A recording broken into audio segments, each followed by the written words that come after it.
Hello, welcome back. നമുക്കിന്ന് റവ കേസരി ഉണ്ടാക്കാം. ആവശ്യമായ സാധനങ്ങൾ: റവ, പഞ്ചസാര, കിസ്മിസ്, നട്ട്സ്, നെയ്യ്, ഏലക്ക.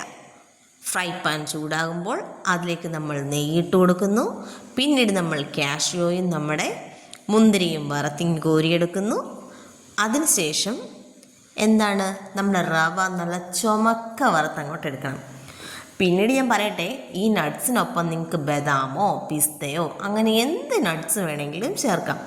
എത്രയും നട്ട്സ് ചേർക്കുമോ അത്രയും ടേസ്റ്റി ആയിരിക്കും ഈ സാധനം.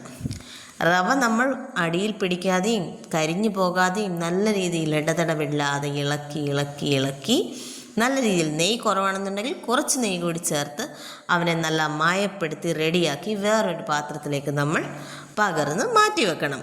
ഞാനിതിൽ ഇത്രയും നെയ്യും എൻ്റെ പാകത്തിലുള്ള പഞ്ചസാരയൊക്കെ ചേർക്കുന്നുള്ളൂ എങ്കിലും നിങ്ങൾക്ക് എത്ര വേണമെങ്കിലും പഞ്ചസാരയും നെയ്യും ഒക്കെ ഇതിൽ ചേർക്കാം, അവരവരുടെ സ്വാദ് പോലെ.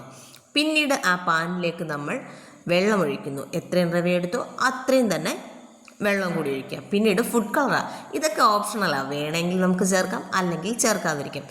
ഈ ടൈമിൽ വേണമെങ്കിൽ കുങ്കുമപ്പൂ ചേർക്കാം, അപ്പോൾ നല്ല നിറമായിരിക്കും കേട്ടോ. റവ നന്നായിട്ട് മുരിച്ച് വറുത്തത് കൊണ്ട് തന്നെ ഇത് നമ്മൾ വഴറ്റിയെടുക്കുമ്പോൾ ഒന്നേലൊന്നേ തൊടാതെ നല്ല അടിപൊളിയായിട്ടിരിക്കും. നെയ്യ് എത്ര വേണമെങ്കിലും ചേർക്കാമെന്ന് ഞാൻ പറഞ്ഞല്ലോ. ഞാൻ കുറച്ച് നെയ്യും കൂടെ ചേർക്കുന്നു. പിന്നീട് അതിലേക്ക് അണ്ടിപ്പരിപ്പും മുന്തിരിങ്ങയും ഇടുന്നു. പൊട്ടിച്ച് വെച്ചിരിക്കുന്ന ഏലക്കായും ചേർക്കുന്നു. അവനെ നന്നായിട്ടൊന്ന് ഇളക്കി പെരട്ടി മയം പിടുത്തി വന്നതിന് ശേഷം ഫൈനലായിട്ടാണ് നമ്മൾ എന്ത് ചേർക്കുന്നത്? നമ്മുടെ ഷുഗർ ആഡ് ചെയ്യുന്നത്. ഇവിടെ അമ്മയ്ക്കൊക്കെ കൂടെ കഴിക്കേണ്ടത് കൊണ്ടാണ് ഞാൻ കുറച്ച് പഞ്ചസാര ചേർത്തത്. ആവശ്യത്തിന് ചേർക്കാം. പിന്നെ ഞാനൊരു ശക്കലം ഫുഡ് കളറും കൂടെ ചേർത്തന്നേ ഉള്ളൂ. വീഡിയോയ്ക്കകത്ത് കാണുമ്പോൾ ഒരു ഗുമ്മൊക്കെ വേണ്ടേ? ഒരു പ്രാവശ്യമെങ്കിലും നമ്മുടെ മക്കൾക്ക് ഇതൊന്നും ഉണ്ടാക്കി കൊടുത്തു നോക്കണം കേട്ടോ.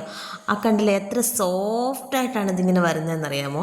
കാണുന്ന ഭംഗി പോലെ തന്നെ ടേസ്റ്റിലും ഭംഗിയുള്ള സാധനമാണ് നമ്മുടെ റവ കേസരി. അപ്പോൾ ഇഷ്ടപ്പെട്ടെങ്കിൽ ലൈക്ക് ചെയ്യാനും ഷെയർ ചെയ്യാനും സബ്സ്ക്രൈബ് ചെയ്യാനും മറന്നു പോകരുത്. Okay, bye bye.